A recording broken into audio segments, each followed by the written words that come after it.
What's up, everyone? It's Roger and James here from the DisKingdom podcast. In this episode, we're going to be talking all about the brand new Kingdom Hearts free trailer, which broke over the D23 Expo in Japan this past weekend. Got a brand new full-on trailer. Actually, we ended up with two new trailers, showing off a lot of Monsters Inc. world. We got to see some new characters from that they've introduced, how they're going to look. There was also, just in terms of the trailer, there was lots of new footage of different worlds that we've already seen announced, like the Tangled. We actually got to see Rapunzel and Flynn running around, which we've not seen before. And there was a new music video and stuff announced. Apparently, the report is that they're announcing the release date at E3, but then that was kind of retracted.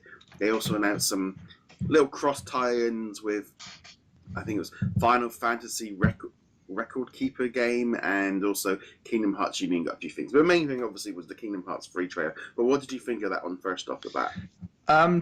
I think first off the bat, I'm not sure that Monsters Inc. would have necessarily been one of the properties I would have chosen. But having said that, it does kind of fit into the Kingdom Hearts aesthetic, so it makes sense. Yeah.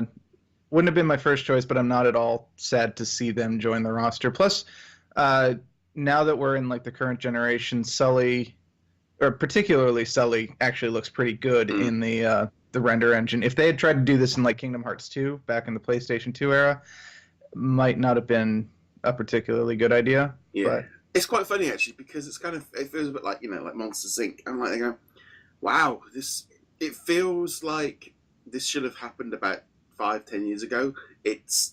It feels a little bit like you're doing a game, you're doing something on Monsters Inc. It's hardly a new franchise. This one's been around a long time, and the thing is just the fact of how long Kingdom Hearts has taken. But I like it. I like the look of Sora. Just looks so wacky, and the way they've done Goofy, and yeah, they just look so the cat good. Sora. Yeah, just looks very odd. But I like it. I mean, the game just looks absolutely stunning. Yeah, I mean, it looks fantastic. It looks like it's running at a steady frame rate, at least from the promo shots. Of course, they're not going to show us promo shots that aren't running at a perfect. So, yeah.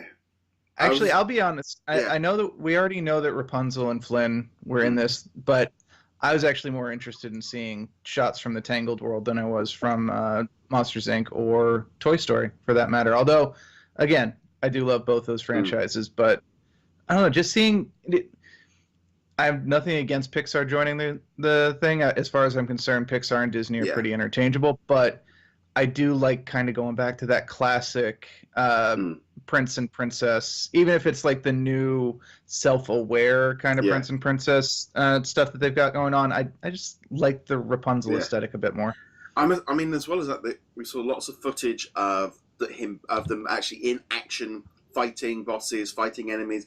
Some crazy like transformations of turning into a teacup, turning his Keyblade into lots of different forms, lots of different weapons themed around the world, and it looks pretty crazy. It looks like it just looks like Kingdom Hearts has just been revved up on the craziness, on the mental. It just looks like it's just gone bonkers in terms of how much they're trying to squeeze into this, and it just looks so much fun. And I was just blown away with just how it looked in terms of playing it. The cutscenes and stuff, that wasn't really what was interesting me. It was the gameplay mode of it just looking so frantic and fun. Yeah, and also, I mean, we already knew that the party size was going to get bumped up to 5. So you've got Sora, and then of course Donald and Goofy for everything, or probably for everything. There might be a couple levels they don't show up, but then to have the two hero characters from the local world is a nice little adjustment. So, and seeing them actually running alongside them, you can really see where the new power of the consoles is really giving them a scope to expand what they've done before. And we had like summons as well. You get this like there's aerial jumping in. It just is jumping out to me of just feeling like this game is getting a massive overhaul. This is probably even going to be barely recognizable compared to Kingdom Hearts 1. Yeah, which is fair because Yeah. Kingdom Hearts 1 and 2 were both PlayStation 2 era. We had an entire console generation without a proper Kingdom Hearts game released. I mean, yeah, we had the 3DS games, the DS games, and so on, but we did not have a mainline entry, much to many fans' chagrin. But I guess the one last thing kind of holding is, yeah, they say 2018, but until I have that game in my hand, I'm not going to believe it. So, and that is, of course, keeping in mind that both of us are very recent to the series. Yeah. So, for fans who've been waiting even longer, I'm sure it's get it here. I have a feeling that this is getting close to done because that gameplay looked like that was. I mean, even knowing that every time they release a trailer, they look better and every character just looks better and better. You know, you do shot by shot comparisons from the first trailer to this new trailer. You can see how the engines are being made better. And yeah, I mean, I still think this is going to be a September, October, November release. It'll be going to be a full, because I can't see them. It's not coming out. You know, they're only announcing it. Now they've probably still got another 6 months tweaking the engine, but I think this game is probably about as ready. I think. If it isn't, they're going to send it out regardless because I feel like Disney have probably got. They're like, you will get it out. I think if this was going to come out before the fall, we would have a date already. Yeah. They would have said it'll be June, it'll be July, or whatever. So they want it before Thanksgiving here in the States, so that it'll be on sale for Black Friday. And they want it to be a Christmas gift for kids. So I mean, yeah, this is day one. To be honest, I will probably just be a digital download unless there's some weird collector's edition that's got a load of fun stuff with it. But it just looks epic. There was also that second trailer which had like a music video and a little bit more bits and pieces. And just as a general. I love the fact as well that they, you know, I mean, there's that weird thing when you watch this trailer and it is dubbed in Japanese. Yeah, there's that. Well, it's not dubbed in, it's in Japanese with subtitles. It wouldn't surprise me if we get an English trailer at some point this week. It might even go up today because it didn't look like the actual American press people were really sending out any of it's all coming from the Japanese side. I think it wouldn't surprise. I mean, this story blew up all over the weekend. I actually think it was quite good, really, for them in some ways.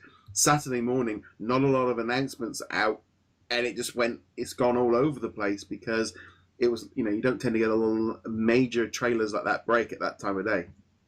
No, and we're also in a dry season when it comes to games, particularly in regards to games coming out later this year, because most companies are holding out for E3 or Games Expo or any of those things. So, yeah, this was a really good move by Disney to drop it right now. And, I mean, obviously they had their D23 celebration in Japan, so makes sense. Yeah, but I mean, I have to admit,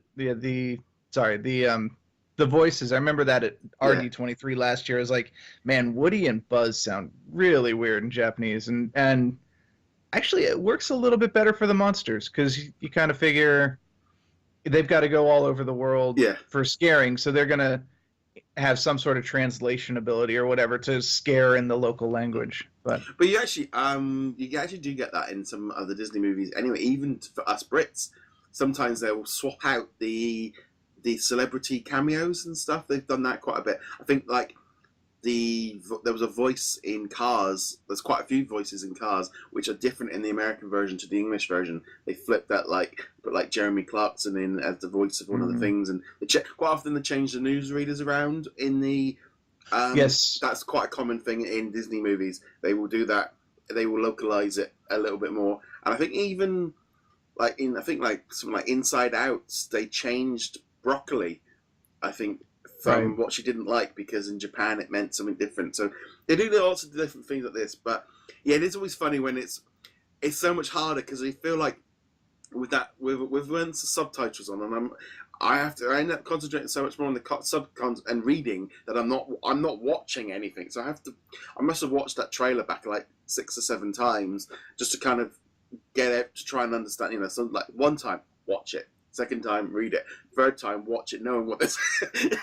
Yeah, I used to watch a lot of anime when I was younger. Not so much in recent years, but when I was younger. So the idea of being able to read and watch at the same time eventually came to me. But there's always that thing where you're like, am I reading the movie or am I watching it? Yeah, so. Well, I was the same. You know, a lot of manga back when I was a teenager, and also a lot of martial arts movies especially going cinema and watching a lot. So I like I said, I mean, I'm kind of used to that thing. But yeah, with video games, I will be honest, I do tend to play a lot of video games actually on silence with subtitles on while I'm listening to music or a podcast. Especially when they're just drone the same things, just droning on and on the same music, and you're 40 hours into a game, you're like, I've heard this music. As a JRPG fan, back to the old Final Fantasies, the old Dragon Quest or Dragon Warriors, depending on which side, I can definitely relate to that, where I can't beat this boss, so I'm going to have to grind for the next 3 hours, which means mute and put a movie on or put some music on or an audiobook, whatever. I mean, I think that's one of the cool things with the Kingdom Hearts series is because each world changes so much, the music goes with it and the sound effects and the character. So I think that works so much better for Kingdom Hearts because it refreshes everything when you're playing through them. Yeah, I mean, the amount of time that they've put into Kingdom Hearts, not just the third one, but even back in the originals 1 and 2, the amount of time and detail they put into the worlds is amazing. And it's not just the music, it's not even just the sounds, it's like all the tiny little details in the world. And they're really clearly taking advantage of the current generation of consoles. The only thing left from me is I really wish that they would announce a Switch version of this and the original collections 1.5, 2.5, and 2.8. Obviously, the Switch would not be able to handle it at the current graphic fidelity, but the portability would be so nice. Yeah, I mean, I'm still on that thing of like, I was only thinking the other day, going, I really need to try and get through 2 before this comes in. It's just, again, so much. There's always new stuff to play. It's just like, I'm like, oh, Bayonetta, I haven't played that. It's like, there's always something new around the corner. So rather than go, and also just when you're playing Kingdom Hearts, even on the new remastered versions on the PS4, the jumping, oh my god, and there's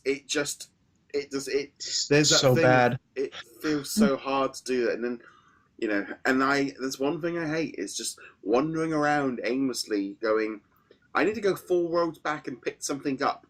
So I've always ended up playing with a guide because I just haven't got the patience. Oh, you mean I'm here in Aladdin's world and I've got to go all the way back to Merlin's thing to speak to him to get a token and then go? It is quite.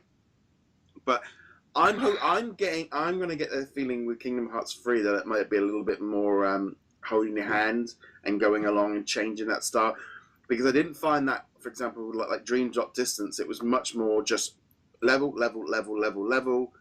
and you're done, rather than constantly going back on yourself. Well, that, and we did get a glimpse of what we can probably expect in 0.2, the Aqua's adventure from the 2.8 collection. So, yeah, I definitely have high hopes for this. Obviously, there have been an entire console and a half generation cycle worth of advancements made, and I do expect Kingdom Hearts to pick up on those. I will say, the absolute worst level of the first Kingdom Hearts game is Alice in Wonderland, not because of the level, but because I still haven't gotten used to the jumping yet. And you've got to jump on those toadstools, and screw that level, man. I'd say it was always that first bit when you have the jump to get the star at the beginning, and you're in a race. It's like, I'm never going to win this race. Oh, on the beach. Yeah. Oh, yeah, I hate that beach so much. On that note now, guys, let us know what you guys think of the Kingdom Hearts free trailer that was released at the D23 Expo in Japan. Love to know your thoughts on that. As per usual, you can check us out over at DisKingdom.com, and you can subscribe, like, and follow us on everywhere. I'm James. Where can you find you? You can find me at heroiclegacy.com. And on that note, guys, thank you very much for joining us. We'll be back soon. Later.